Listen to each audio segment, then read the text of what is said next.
पुष्कर सिंह धामी। कि दरबर जो थे वो दीवारों के मालिक हो गए, दरबान जो थे वो दरबान के मालिक हो गए, दरबारों के मालिक हो गए। और इसी में एक लाइन और है कि मुखबिर थे जो कभी वो अखबारों के मालिक हो गए। तो आप समझिएगा जो अखबार में लिखा जा रहा है, तो ये सब कहाँ से लिखा जा रहा है, कैसे लिखा जा रहा है। सूचना आयोग में अभी जो एक आरटीआई लगी है उसके हिसाब से बड़ा मोटा जा रहा है अखबारों, है ना। तो अब वो हैंडसम लिखें या धाकड़ लिखें, व्यक्ति अच्छे हैं। व्यक्ति विशेष में कोई कमी नहीं होती है, वो पोजीशन ऐसी है साहब, ये कुर्सी बहुत गर्म होती है ना। तो आप लगातार प्रयास तो कर रहे हैं पर जनता तक वो चीज पहुंच नहीं पा रही है। मतलब मैं एक तरफ तारीफ करना चाहूंगा, देखो एक बड़ा इन्होंने बिल लेके आए, बात बताया इन्होंने कि भैया हमने नकल विरोधी कानून लाए हैं, आपने सुना होगा। और नकल विरोधी कानून, मुझे लगता है नकल इज लाइक कॉपी। नकल वो कैसे हो गई कि आपके पेपर पहले ही लीक हो जा रहे, वो तो नकल में नहीं आना चाहिए था। उसके लिए तो चोरी का आरोप या कुछ और, तो वहां थोड़ा सा कमजोर रही, बाकी सब बढ़िया है, व्यक्ति अच्छे हैं। ऐश्वर्या रावत। मेर मान बल क्यों कहे मेरे हाथ सूंगा। मतलब ये ऐसा है कि मेरे दादा परदादाओं ने कुछ करा है, तो मतलब ये देखो मेरे पे भी खुशबू आ रही है उस बात की। कर्नल कोठियाल। कोठियाल साहब को अभी समझ में नहीं आ रहा है कि वो फौज में है या है कहाँ। शुरुआत में जब आए थे और निम के जरिए जब उन्होंने केदारनाथ आपदा के टाइम पर काम किया था, मुझे लगा बड़े प्रभावशाली व्यक्ति हैं। और यकीनन I used to feel glad to speak to him over the phone also. I spoke to him over the phone few times.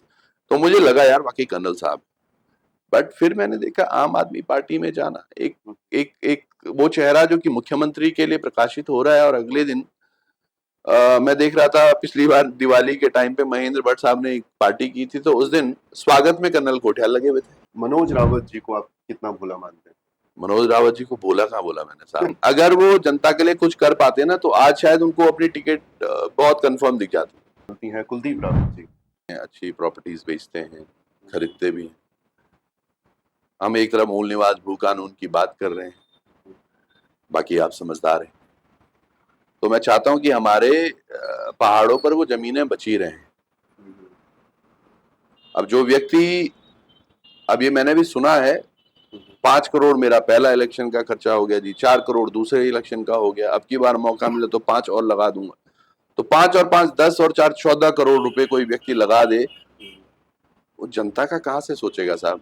वो तो व्यवसायी हैं, तो व्यवसायी का ही सोचेंगे 14 करोड़ वसूलेंगे कैसे मैं दो साल में। तो जनता को इतना होगा, बाकी व्यक्ति वो भी बहुत। आशा नौटियाल भी एक बहुत बड़ी प्रतिद्वंदी के तौर पर दिखाई दे रही हैं। 10 साल का आपका कार्यकाल बहुत कुछ कहता है आपके लिए, और जब वो कार्यकाल आपके लिए बहुत कुछ कहता है तो अभी शायद बहुत कुछ करने के लिए बचा नहीं है। 10 साल में अगर आपने कुछ किया है तो वो दिख रहा है जनता को।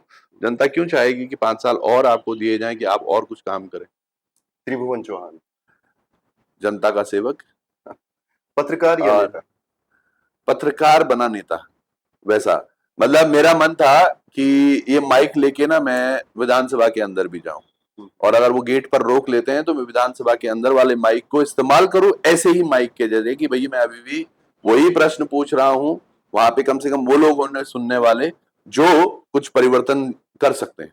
तो ये अच्छा है कि ये माइक वहां तक जाए। हमेशा लोग पत्रकार ही बोलते हैं, तो बहुत बढ़िया है कि पत्रकार त्रिभुवन चौहान बन गए विधायक।